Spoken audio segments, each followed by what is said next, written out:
حدیث کی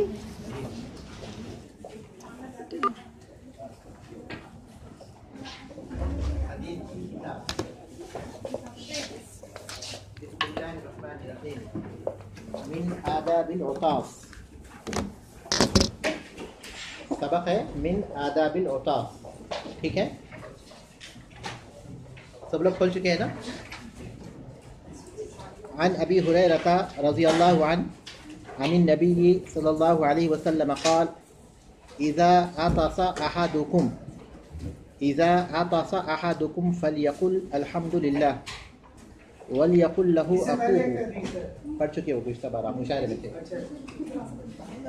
وليقل له اخوه او صاحبه يرحمك الله، فاذا قال له يرحمك الله فليقل يهديكم الله ويصلح بالكم، رواه البخاری۔ عن ابی ہریرہ رضی اللہ عنہ عن النبی صلی اللہ علیہ وسلم قال، ابو ہریرہ رضی اللہ تعالیٰ عنہ سے روایت ہے، نبی کریم صلی اللہ علیہ وسلم سے روایت کرتے ہیں کہ آپ نے فرمایا اذا عطس احدکم، جب تم میں سے کوئی چھینکے، عطس یعطس عطسا و عطاسا، چھینکنے کے بارے میں عطس یعطس عطسا و عطاسا، من آداب العطاس یعنی چھینکنے کے آداب، من آداب العطاس چھینکنے کے آداب۔ تو حدیث ہے اذا عطس احدکم، جب تم میں سے کوئی چھینکے، فلیقل، اسے چاہیے کہ کہے، یعنی وہ کہے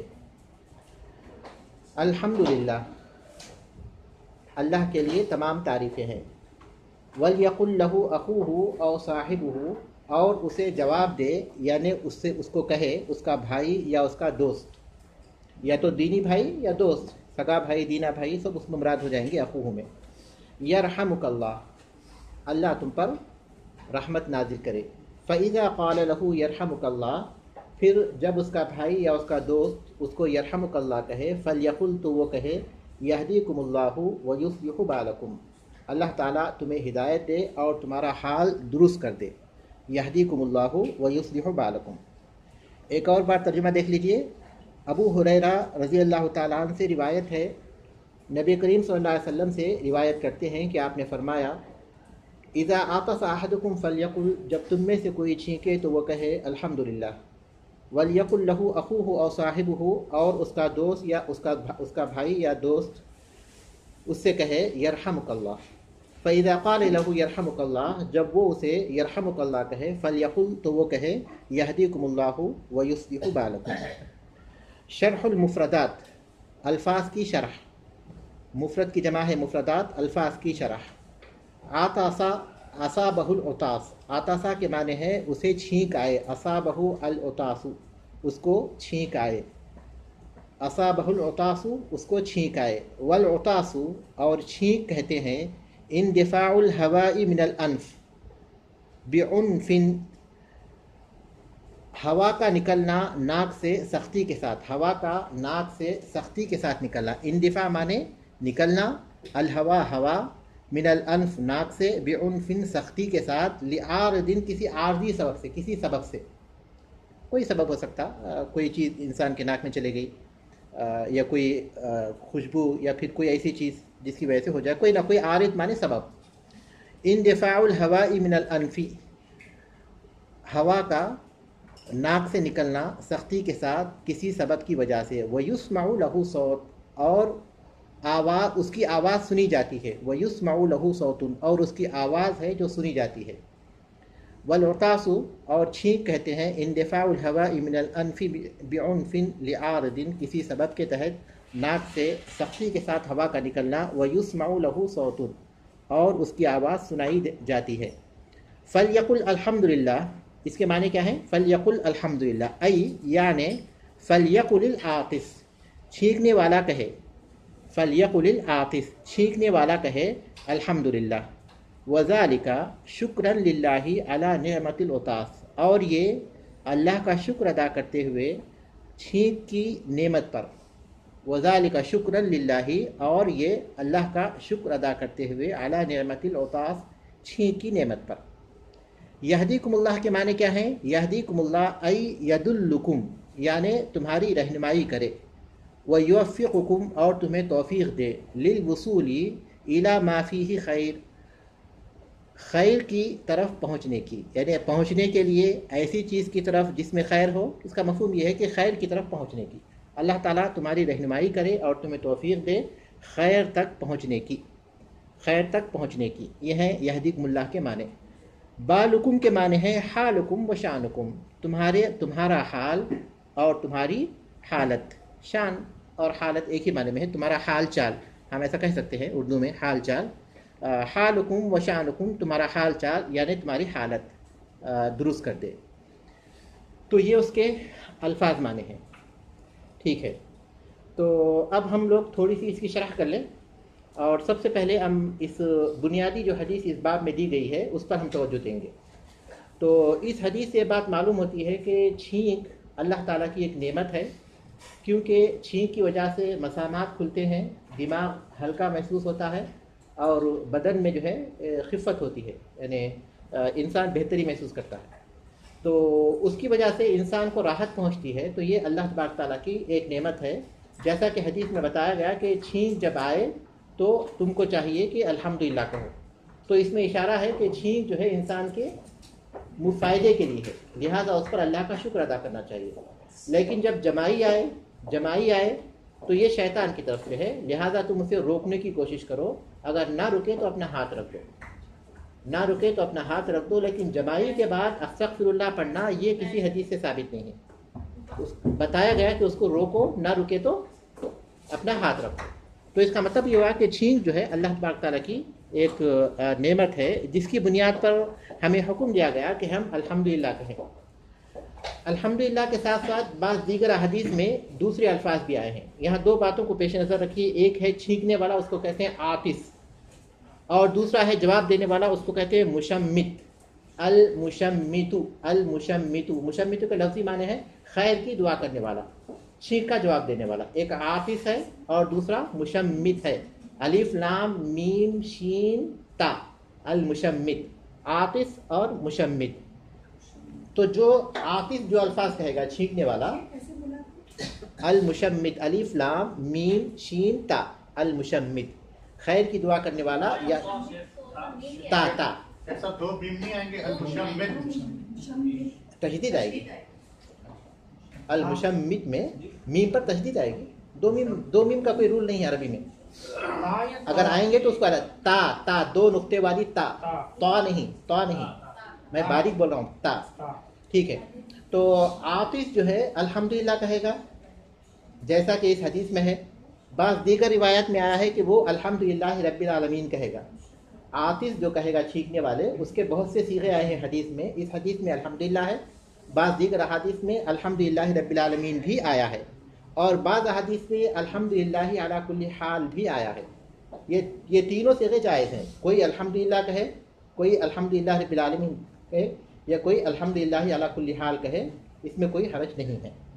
اور جو مشمت ہے، جو چھینک کا جواب دے گا، اس کے لیے یہاں جو صیغہ آیا ہے وہ یرحمک اللہ ہے، اور عام طور پر احادیث میں یہی صیغہ ہے، عام طور پر احادیث میں یرحمک اللہ یا یرحمکم اللہ، صیغہ واحد کے ساتھ یا پھر جمع کے ساتھ۔ اس کے بعد جو عاطس جواب دے گا، اس کے البتہ کئی صیغے آئے ہیں۔ اس حدیث میں اس کا صیغہ کیا ہے؟ یہدیکم اللہ ویصلح بالکم۔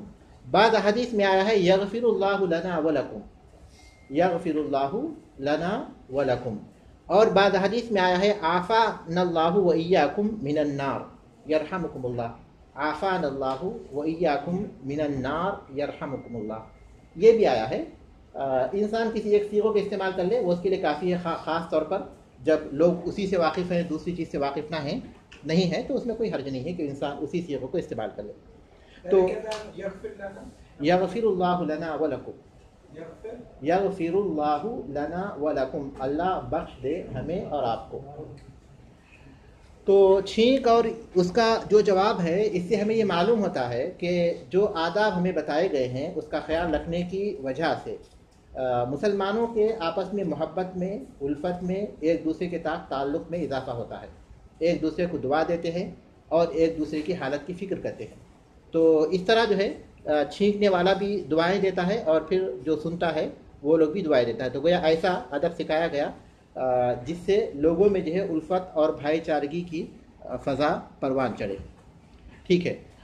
اس کے علاوہ مزید کچھ آداب ہیں. ہم نہ تو کتاب میں اس کا حصر کیا گیا یعنی سارے آداب کا ذکر کیا گیا، نہ ہی ہمارے لیے ممکن ہے کہ ہم سارے آداب کا ذکر کر سکیں، تو تھوڑے سے ہم ذکر کرنے کی کوشش ضرور کریں گے.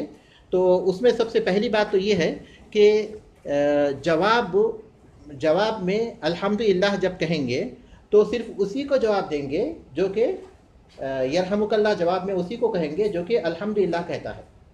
رسول اکرم صلی اللہ علیہ وسلم کے پاس ایک آدمی کو چھینک آئی، اس نے الحمدللہ کہا تو آپ نے اسے یرحمک اللہ کہا. ایک آدمی نے چھینکا لیکن الحمدللہ نہیں کہا تو آپ نے اسے جواب نہیں دیا، پھر آپ نے اس کی وجہ بھی بتائی. تو جواب کا مستحق وہی ہوگا جو کہ حمد کہے گا. اور کتنی بار جواب دیں گے؟ تو سلمہ بن اکوع رضی اللہ تعالیٰ عنہ کی حدیث سے معلوم ہوتا ہے، آپ نے فرمایا کہ 3 مرتبہ اگر چھینکے ایک ہی وقت میں ایک ساتھ تو اس کا جواب دو. اس سے زیادہ ہو جائے تو وہ زکام ہے تو اس میں جواب دینے کی ضرورت نہیں ہے. 3 سے زیادہ ہو جائے تو کہا جائے آپ کے سامنے آپ کی مجلس میں کسی نے چھینکا، پھر دوبارہ ایسی چھینکا بار بار تو آپ نے کہا اسے زکام ہو گیا تو آپ نے اس کا جواب نہیں دیا. تو 3 بار جواب دینا یہ کافی ہے، اس سے زیادہ کی ضرورت نہیں ہے. کافر کو اگر چھینک آئے، اللہ کے رسول صلی اللہ علیہ وسلم کی مجلس میں یہودی بھی شریک ہوتے تھے اور ان کو چھینک آتی تو ان کی خواہش ہوتی تھی کہ آپ ان کے لیے دعا کریں یرحمک اللہ، رحمت کی دعا، جبکہ وہ رحمت کے مستحق تو نہیں ہے کیونکہ اللہ تبارک تعالیٰ کی عبادت سے غضب کے مستحق ہیں. تو وہ لوگ یہ سوچتے تھے کہ آپ صلی اللہ علیہ وسلم کے لیے یرحمک اللہ کہیں گے، لیکن آپ صلی اللہ علیہ وسلم نے کہتے یہدیکم اللہ و یصلح بالکم. تو کافر اگر چھینکے اور الحمدللہ کہے تو اسے کیا کہیں گے؟ یرحمک اللہ نہیں کہیں گے بلکہ یہدیکم اللہ و یصلح بالکم. چھینک کے سلسلے میں ایک ادب یہ بھی بتایا گیا ہے کہ چھینکتے وقت آدمی کوشش کرے کہ کوئی کپڑا اپنے منہ پر رکھ لے، کوئی کپڑا یا اپنا ہاتھ، اور آواز کو پست کرنے کی کوشش کرے. آواز کو پست کرنے کی کوشش کرے، روکے نہیں کیونکہ روکنا نقصان دہ ہے. چھینکے لیکن آواز کو پست کرنے کی کوشش کرے اور کوئی کپڑا اپنے منہ کے پاس رکھ لے تاکہ کسی کو تکلیف نہ ہو. نماز میں چھینک آئے تو چھینکنے والا تو الحمدللہ کہے گا، لیکن اس میں اہل علم کا اختلاف ہے کہ وہ بلند آواز سے کہے گا یا آہستہ کہے گا. لیکن سننے والا جواب نہیں دے گا کیونکہ اس کے لیے نماز کے علاوہ کی بات ہے، اور نماز ایک ایسی عبادت ہے جس میں نماز کے علاوہ کسی اور چیز کا ذکر جائز نہیں ہے. اللہ کے رسول صلی اللہ علیہ وسلم کے دور میں ایک آدمی نے چھینکا الحمدللہ کہا تو دوسرے آدمی نے یرحمک اللہ، تو آپ نے نماز کے بعد اسے سمجھایا کہ یہ جو نماز ہے صرف ذکر اور پھر قرآن مجید کی قراءت کے لیے ہے. اس کے علاوہ دوسرے لوگوں کا جو کلام ہے، آپ نے یرحمک اللہ اس کو کلام کہا، دوسرے لوگوں کا کلام، کیونکہ وہ جواب دے رہا ہے نا رحمت کی، تو یہ جائز نہیں ہے. تو آپ نے اس شخص کو کہا جس نے جواب دیا تھا. تو اس سے بات معلوم ہوتی ہے کہ چھینکنے والا الحمدللہ کہہ سکتا ہے، نہ کہے تو کوئی بات نہیں کیونکہ نماز اس کے پاس ہے، لیکن کہنا چاہے تو کہہ بھی سکتا ہے کیونکہ اس کے پاس سبب ہے. لیکن سننے والے جواب نہیں دیں گے. لیکن اگر اسے محسوس ہو رہا ہے کہ سننے والوں کو تشویش ہو جائے گی اور وہ جواب دینے کے بارے میں پھر وہ شک و شبہ کا شکار ہوں گے یا پھر نہیں جانتے وہ لوگ اور جواب دیں گے خامخواہ اپنی نماز میں خلل پیدا کریں گے، تو نہ دے بہتر ہے. اگر وہ نہ کہے الحمدللہ بہتر ہے، اور اگر وہ آہستہ بھی کہہ لے تو انشاءاللہ اس میں کوئی حرج نہیں ہے. اگر جو لوگ نماز نہیں پڑھ رہے، ایک نمازی نماز میں چھینک رہا ہے اور پاس اس کے جو نماز نہیں پڑھ رہے جو گھر والے ہیں، تو وہ کہہ سکتے ہیں؟ نہیں کہنا چاہیے تاکہ اس کی نماز میں جو ہے تشویش پیدا نہ ہو، کیونکہ وہ ایک اہم عبادت میں ہے، اسے اسی طرف ہونا چاہیے. لیکن اگر وہ کہے بھی تو وہ ان کا جواب نہ دے. اگر وہ کہے بھی تو پھر ان کو یہدیکم اللہ نہ کہے، اس کا جواب نہ دے. جمائی کے لیے کچھ نہیں، جمائی کے لیے اتنا کہا گیا کہ وہ شیطان کی طرف سے، کیونکہ آدمی جب زیادہ کھاتا ہے یا کاہل اور سست ہوتا ہے تو اس وقت جو ہے شیطان کی طرف سے جمائی آتی ہے. تو شیطان ہنستا ہے ابن آدم کے منہ کو اس حالت میں دیکھ کر، کیونکہ وہ سستی اور کاہلی کی علامت ہے. تو اس لیے کہا گیا کہ اپنا ہاتھ رکھ دو، اس پر روکنے کی کوشش کرو. جی کوئی ثبوت نہیں اس کا، جیسے کہ چھینک کے بارے میں ہم کو بتایا گیا، ویسے کسی چیز کے کوئی چیز اس کے بارے میں بتائی نہیں گئی، اتنا کافی ہے اس کے لیے. اہم الفوائد، اہم فائدے، اہم الفوائد، اہم فوائد. مشروعیت حمد اللہ والتشمیۃ عند العطاس. مشروعیت حمد اللہ والتشمیۃ عند العطاس. اللہ تعالیٰ کی حمد بیان کرنے کی مشروعیت، اللہ تعالیٰ کی تعریف یا اللہ تعالیٰ کی حمد کرنے کی مشروعیت. والتشمیۃ عند العطاس، اور چھینکنے کی صورت میں جواب دینے کی مشروعیت. جیسا کہ میں ذکر کیا، المشمت کہتے ہیں جواب دینے والا، چھینک کا جواب دینے والا. تو یہاں تشمیتی کے معنی خیر و برکت کی دعا کرنا یا پھر جو ہے جواب دینا عند الاتاسی چھینک کے وقت پر. مشروعیت حمد اللہ اللہ تعالیٰ کی حمد کرنے کی مشروعیت و تشمیتی عند الاتاسی اور اس کے جواب دینے کی مشروعیت چھینک کے وقت پر. ثانیاً مشروعیت ہی سے اس کا تعلق ہے. مشروعیت حمد اللہ و تشمیتی یہاں تک ایک بات ہے، یعنی اللہ کی حمد کرنے اور خیر و برکت کی دعا کرنے کی مشروعیت عند الاتاسی چھینک کے وقت پر. واضح ہے. ثانیاً التودد الى المسلمین ومعاملتهم بالجمیل والدعاء لهم. التودد الفت جی. مشروعیت حمد اللہ و تشمیتی اللہ تعالیٰ کی حمد بیان کرنے اور خیر و برکت کی دعا کرنے کی مشروعیت، یا پھر اللہ تعالیٰ کی حمد بیان کرنے اور اس کا جواب دینے کی مشروعیت، الحمدللہ کہنے اور اس کا جواب دینے کی مشروعیت عند الاتاسی چھینک کے وقت پر. التودد الی المسلمین محبت کا پیغام دینا، یعنی محبت کرنا مسلمانوں کے ساتھ. وہ معاملتہم بالجمیل اور اچھائی کے ساتھ ان کا معاملہ کرنا. والدعاء لہم اور ان کے لیے دعا کرنا. مسلمانوں کے ساتھ محبت کرنا، وہ معاملتہم بالجمیل اور ان کے ساتھ اچھائی کے ساتھ معاملہ کرنا. والدعاء لہم اور ان کے لیے دعا کرنا. سر آگے پڑھا ہاں یہ مکمل کریں گے جلدی سے. حمد اللہ دائما ولا سیما عند النعم ہمیشہ اللہ کی تعریف کرنا، خاص طور پر نعمتوں کے وقت پر. حمد اللہ دائما ہمیشہ اللہ کی تعریف کرنا، ولا سیما عند النعم خاص طور پر نعمتیں ملنے کی صورت میں. التخلق بالاخلاق والعادات الحسنہ اخلاق حسنہ پیدا کرنا. التخلق معنی با اخلاق بننا، اخلاق حسنہ سے اس کا مطلب ہے کہ اچھے اخلاق پیدا کرنا اور اچھی عادتیں اختیار کرنا. اچھے اخلاق پیدا کرنا اور اچھی عادتیں اختیار کرنا. واضح ہے. سبحانک اللہم و بحمدک اشہد ان لا الہ الا انت استغفرک.